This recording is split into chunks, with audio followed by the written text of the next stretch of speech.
हरिओम. अष्टावक्र गीता योगदास श्री जय गणेश जोशी यांचे प्रवचन. अध्याय 16 श्लोक क्रमांक 9. हतुमिच्छति संसारम रागी दुःख जिहासेया वीतरागो हि निर्दुःखस तस्मिन्नपि न खिद्यति.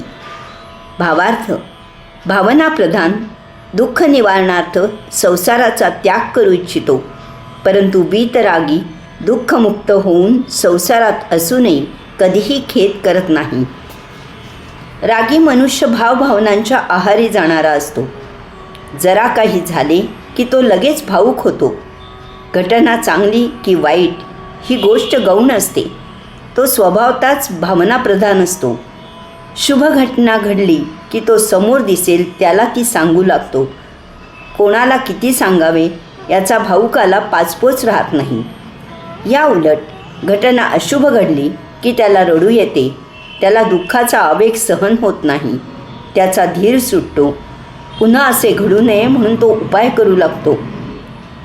भौतिक आयुष्य हे नेहमीच दुःख देणारे असते. येथे सौख्य मिळते ते तात्पुरते असते आणि तेही बेगडी असते. त्या पाठोपाठ हमखास दुःख हजर होते.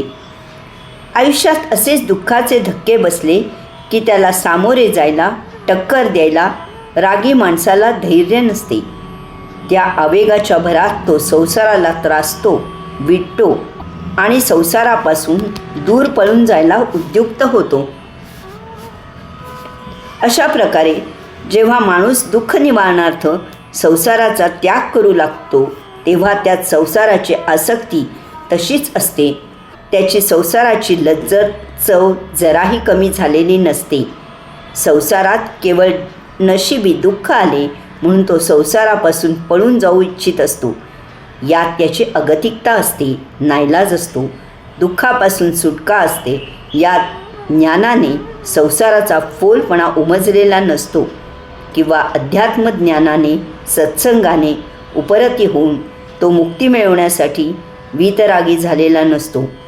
त्यामुळे पुन्हा जेव्हा संधी येते तेव्हा तो संसाराकडे परत येतो. अगदी धावतच येतो आणि पुन्हा संसारी होतो.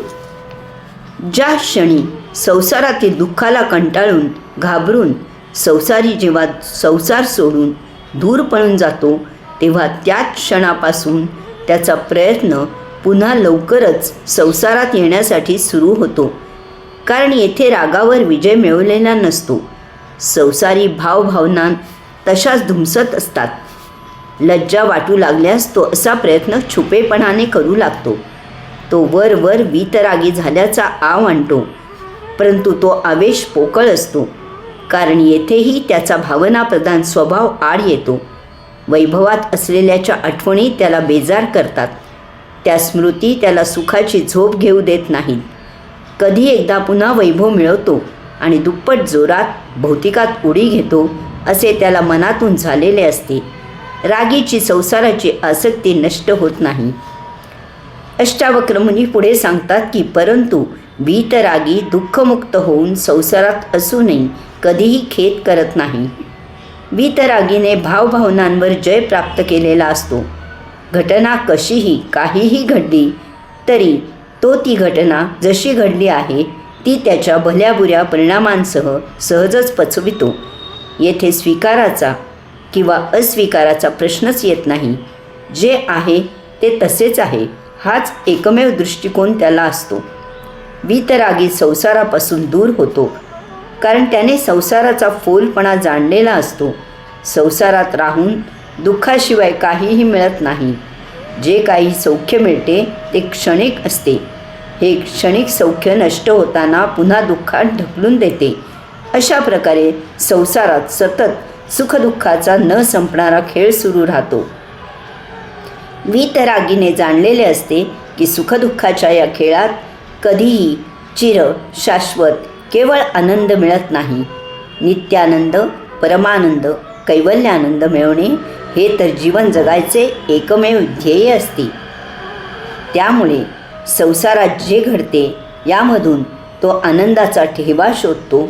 या आनंदाच्या सेवनामुळे त्याला संसाराचा खेद होत नाही.